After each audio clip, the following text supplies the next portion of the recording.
नमस्कार दोस्तों, वंदे मातरम। आज जो ये चर्चा चल रही है कि एक डॉग लवर है, एक डॉग हिटर है, इसमें कई सारे एंगल्स हैं।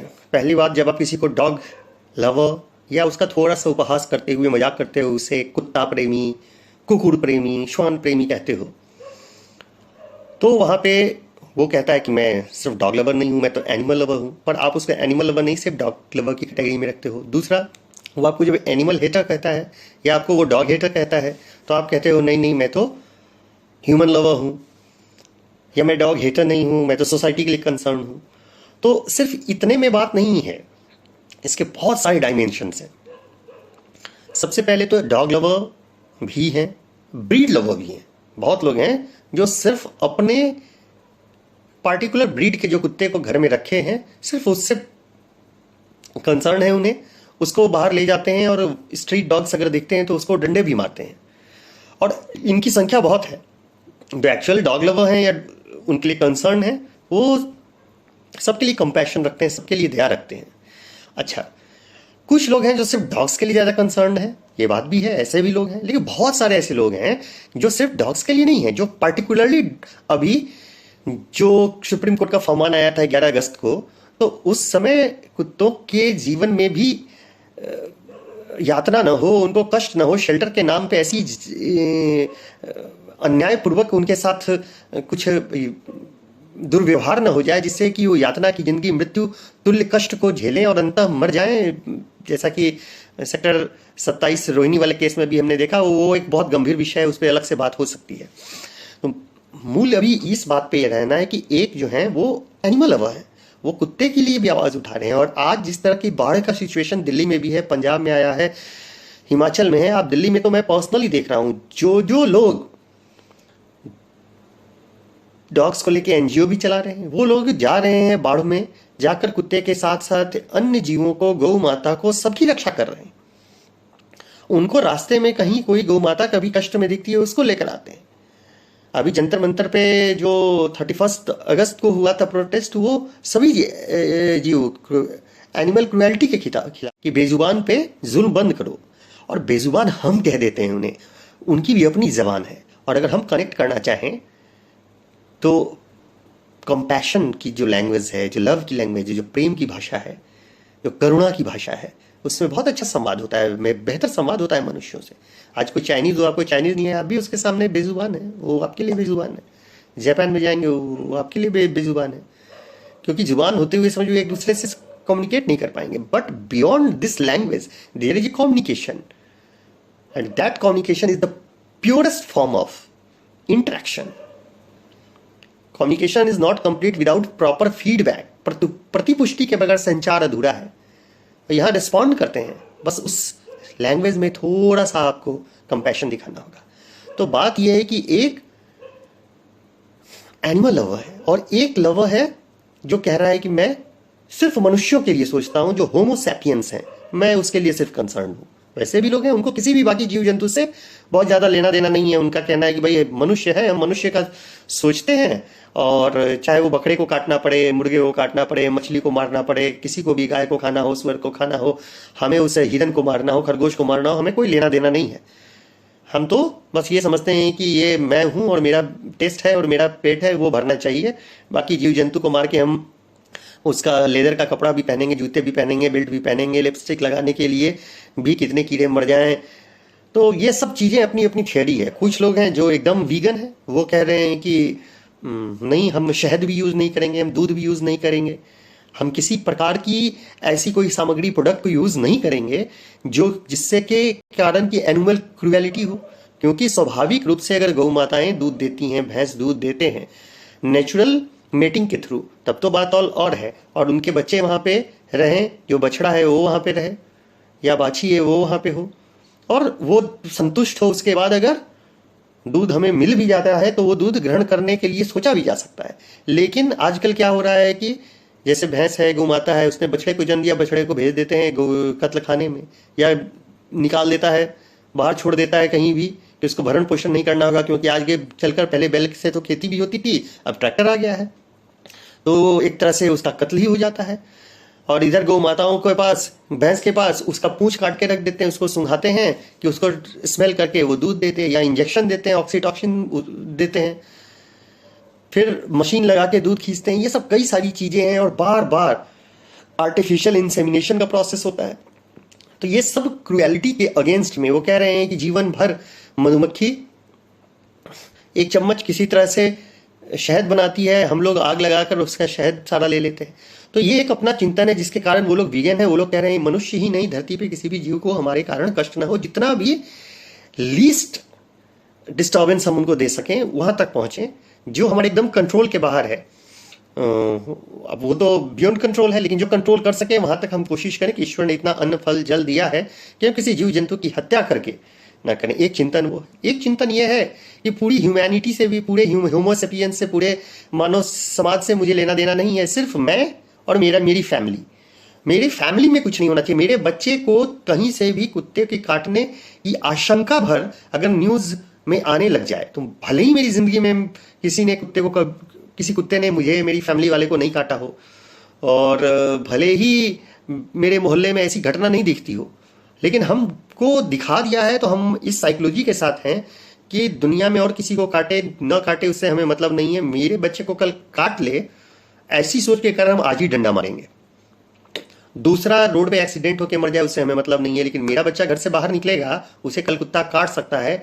ये मीडिया ने मेरे को दिखा दिया है कि कहीं पे तो कुछ हुआ था, किसी राज्य में रेबीज का केस हुआ था, और उस राज्य में रेबीज का केस हुआ, भले ही वहां के कुत्तों के लिए सुप्रीम कोर्ट कोई ऑर्डर न दे कि वहां के कुत्तों को शेल्टर में भेजना है। दिल्ली में भले ही 3 साल से रेबीज के इस तरह के केस की घटना, कोई डेथ न हुआ हो, लेकिन चूंकि मीडिया पे ये खबर आई है, तो मुझे बस ये देखना है कि मेरी फैमिली ऐसी है और मेरे साथ ऐसा न हो जाए, इसलिए आज ही से मैं कुत्तों को मारना शुरू करूंगा या उसको यहां से भगाने के लिए अपने आप पुरजोर लगा दूंगा।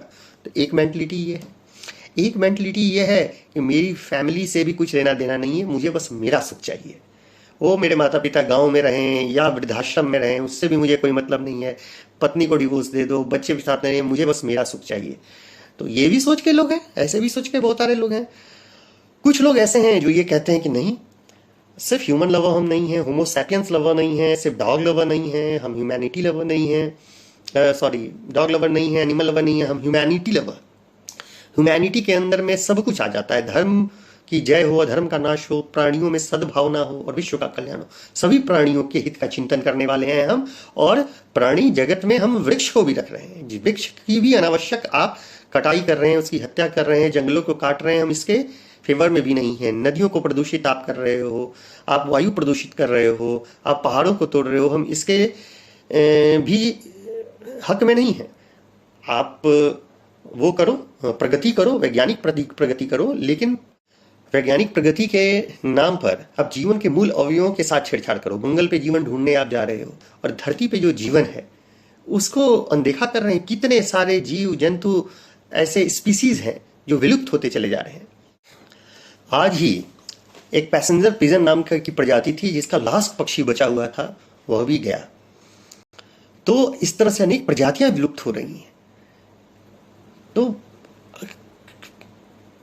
जो पर्यावरण से भी प्रेम कर रहे हैं, जो सबसे प्रेम कर रहे हैं, तो सबका अपना अपना वर्जन है, सब अपना अपना तर्क दे रहे हैं। इसलिए सत्य यही है कि दो अगर वर्गों में हम देखना चाहें तो एक सेल्फ ईगो लवर है और एक को एग्जिस्टेंस में सब कुछ कॉम्प्रोमाइज करते हुए सह अस्तित्व की भावना के साथ सबके हित के चिंतन की बात कर रहे हैं। तो धरती सबकी है, धरती माँ है, इस भावना के साथ किसी प्राणी को कष्ट न हो। तो ये तो सदैव क्लैश रहेगा। एक व्यक्ति कह रहा है कि मैं किसी की हत्या करके खा जाऊं, कोई गलत नहीं है, और एक कह रहा है कि उसको कष्ट नहीं देना है। आप वृक्ष से फल ले रहे हो तो वृक्ष की हत्या नहीं हो रही है। और जो अन्न हम ले रहे हैं धान से, गेहूं से, दाल आदि, ये सब पक जाते हैं तब वो अन्न लेते हैं। और जहां तक बात है ऋषियों की, हमारे भारतीय दर्शन की, उसमें सतोगुणी प्रधान भोजन के लिए कहा गया है कि जैसा अन्न है वैसा मन है। अहिंसा परमो धर्म कहा गया है। हिंसा न करें, हम किसी जीव को, प्राणी को कष्ट न दें, इसलिए भी सतोगुणी प्रधान भोजन करना चाहिए। और मानव का शरीर देव दुर्लभ माना गया है, भोग करने के लिए नहीं, योग करने के लिए। और योग से जो जीवन का लक्ष्य है उसकी प्राप्ति के लिए भी आहार में शुद्धि होनी चाहिए। तो कुल मिला के इन सभी सिनेरियो में आप ये देखोगे कि मीडिया ने जिस तरह से एक बात को फ्लैश कर दिया और उसके कारण सोसाइटी कई भागों में बंटने लग गई। आज इतनी बुरी स्थिति आ गई है कि सुप्रीम कोर्ट का 22 अगस्त को डिसीजन आया भी, तो कुछ डिसीजन ऐसा आ गया है कि भाई डॉग फीडिंग पॉइंट एनसीडी द्वारा बनाए जाएंगे। तो बनाए जाएंगे तो कब बनाए जाएंगे? अभी तो बने नहीं है, और अभी से लोग डॉग फीडर्स को मारना शुरू कर दिए कि कहीं पे मत दो। दूसरा, जो डॉग फीडिंग पॉइंट है उसको भी सिस्टमेटिक नहीं बनाओगे तो आप अनसाइंटिफिक वे में बनाने से, जब तक साइकोलॉजी उस डॉग्स की आप नहीं समझेंगे कि वो स्ट्रीट में कैसे रहता है, 2-3 स्ट्रीट के डॉग्स एक जगह आके खा ही नहीं सकते हैं। उन सबका अपना एक एरिया होता है जिसमें कि वो रह रहे हैं, वहां पे आपको बनाना पड़ेगा। तो इन सब के लिए बहुत सही सिस्टम की जरूरत है। अग्रेसिव डॉग्स कैसा होगा ये चीज कुछ डिफाइंड नहीं है। डॉग्स का नेचर क्या है उसके बारे में थोड़ा एजुकेशन भी जरूरी है। आप कुत्तों को हटाने की बात कर रहे हो और जो लोग वकालत कर रहे हैं उनको पता ही नहीं है कि उसके बाद बंदर किस तरीके से आएंगे। दिल्ली जैसे शहर में जहां पे थोड़े से भी बंदर ज्यादा संख्या में है, लोग उसको देखते हैं कि किस तरह की समस्या है। डॉग्स के साथ तो आप एक बार कम्युनिकेट भी कर सकते हो, बंदर के साथ देखो जब वो कुछ लेना चाहता है तो कैसा बार्गेन करता है और किस तरह से अटैक करता है। और जब कुत्ते नहीं रहेंगे तो बंदर सब उतर आएंगे, चूहे भरेंगे। एक बार सारे कुत्तों को मारने की घटना 1994 में सूरत शहर में एक ऑफिसर ने की थी, और उसके बाद ऐसा प्लेग फैला था वहां पे। तो बहुत कुछ अनसाइंटिफिक है और बहुत सारी चीजें हैं जो हमको अपने शास्त्र से सीखनी है। वो बृहद चिंतन है। भारत की संस्कृति को विश्ववारा संस्कृति कहा गया है। एक संपूर्ण संस्कृति है जो धर्म, अर्थ, काम और मोक्ष चारों पुरुषार्थों की सिद्धि के लिए है। सिर्फ अर्थ और काम में ही उलझे रह जाएं ये तो पाश्चात्य चिंतन है। लेकिन धर्म के आधार पर भी सिर्फ अर्थ और काम तक ही जीवन न रह जाए। धर्म, अर्थ, काम के साथ परम पुरुषार्थ जो मोक्ष है उसकी सिद्धि के लिए जब अपने जीवन को आप एक लक्ष्य देंगे, लक्ष्य प्रधान है मानव जीवन, और लक्ष्य से हीन होने मानव उत्तम देह को पाकर लक्ष्य न जान, हीन मुख्य उद्देश्य से सो दुख जीवन मान। कि ये शरीर तो मिल गया है लेकिन इसका लक्ष्य ही नहीं पता है, इसके कारण नाना प्रकार के दुख हमें प्राप्त होंगे। तो जीवन का परम लक्ष्य है दुख से निवृत्ति, परम आनंद, परम ज्ञान की प्राप्ति, जीवन मुक्त होना, जीवन काल में ही जीते जी मुक्ति को प्राप्त कर लेना। मृत्यु की प्रतीक्षा जीवन नहीं है, मृत्यु से उपरम होने के लिए मृत्यु और अमृतम गमया, मृत लोक में अमृत की प्राप्ति की यात्रा है। असत्य में सत्य की खोज करें। इसके परम विज्ञान को जानने के लिए आपका आहार भी शुद्ध होना चाहिए, धर्म में आपकी स्थिति होनी चाहिए, परोपकारी व्यवहार होना चाहिए, किसी को कष्ट नहीं मिलना चाहिए। इस चीज को समझें कि मीडिया के बहकावे में नहीं आना है, अपनी दृष्टि खोलकर देखिए। आज पॉल्यूशन से इतनी समस्याएं हैं, road accidents due to traffic rules follow नहीं करने वालों के कारण, दूसरा रोड पे गड्ढे हैं। 25 सितंबर 2013 को मेरा एक्सीडेंट हुआ था। एक मेरे मित्र चला रहे थे और 40 से 45 की स्पीड थी। आजादपुर से रोहिणी की तरफ हम लोग जा रहे थे दिल्ली में। हल्की सी बारिश हो रही थी और अचानक रात के 11 साढ़े 11 का समय था, मेन रोड पे गड्ढा था और बैलेंस बिगड़ गया, गिर गया। तो इसके लिए किसको रिस्पॉन्सिबल मैं करूं? ये तो गवर्नमेंट की दिक्कत है। उसमें इलेक्शन का भी टाइम था। रोहिणी में ये जो रोड बने हुए हैं ठीक है, उसको दोबारा बना रहा था क्योंकि वहाँ वोटर्स हैं, और ये तो मेन सड़क थी, वहाँ पे तो कोई घर भी नहीं है, कोई वोटर नहीं है। तो आप वोटर की बात सुन ले, वही बहुत बड़ी बात है। आज सरकारी अस्पताल, सरकारी स्कूलों की उत्तम व्यवस्था नहीं होने के कारण इतने सारे प्राइवेट हॉस्पिटल, प्राइवेट स्कूल खुल गए। तो यहाँ वोटर्स की बात नहीं सुनी जा रही है। आप सोच रहे हो कि इन कुत्तों की बात सुनी जाएगी? उनको आप अच्छे शेल्टर्स दोगे। और जो बेचारे, कई लोग ऐसा भी सोच रहे हैं कि शेल्टर्स में जाने में क्या प्रॉब्लम है, भेज देना चाहिए। देखिए, शेल्टर्स में भेजने के लिए की बात का जो प्रोटेस्ट कर रहे हैं, चाहे वो डॉग लवर्स हों या एनिमल लवर्स हों या ह्यूमैनिटी लवर्स हों, सबका एक कंसर्न है कि आज जो जिंदगी इन स्ट्रीट डॉग्स की है, कम्युनिटी डॉग्स की है, जो भी बुरी सी बुरी जिंदगी वो जी रहे हैं, किसी तरह दो टुकड़े रोटी के 2-3 दिन में मिल जाए उनको, बड़ी ऊपर वाली की कृपा होती है। कहीं कहीं डॉग फीडर्स रेगुलर खिला रहे हैं, तो वो जिंदगी जो मिल रही है उससे और बदतर और यातना भरी, मृत्यु भरी जिंदगी उनको न मिले, इसके कारण ये लोग प्रोटेस्ट कर रहे हैं। अगर अच्छे शेल्टर्स हों जहां सारी फैसिलिटी हो, सारा मैनेजमेंट हो, तो ऐसा प्रोटेस्ट नहीं होगा। और अगर सही तरीके से एबीसी रूल्स को फॉलो किया जाता 10 सालों में, तो 10-12 साल की जिंदगी है इन स्ट्रीट डॉग्स की। इंडी वेराइट जो नस्ल है, 10 साल में इतने कुत्ते ही नहीं होते। और वही असली vaccination, sterilization is the actual solution. आप न किसी को मार रहे हैं, वो धीरे धीरे धीरे धीरे धीरे धीरे वो सब पॉपुलेशन भी कंट्रोल में आ जाता है।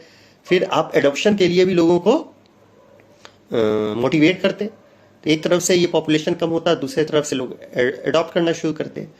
इन चीज़ों को सडनली आप पूरे प्रोसेस को हैंग नहीं कर सकते। तो सबकी भावनाओं का कदर है। जो लोग अपने और अपने फैमिली के लिए कंसर्न हैं, उनको भी ये समझना चाहिए कि एक्चुअली प्रॉब्लम वैसा नहीं है। कितने सारे प्रॉब्लम से हम दिन रात जूझ रहे हैं। इसी दिल्ली को वर्ल्ड का most polluted capital of the world बन गया है। दुनिया में जितने भी देश हैं, उसकी जो राजधानी है, उसमें दिल्ली सबसे प्रदूषित राजधानी है।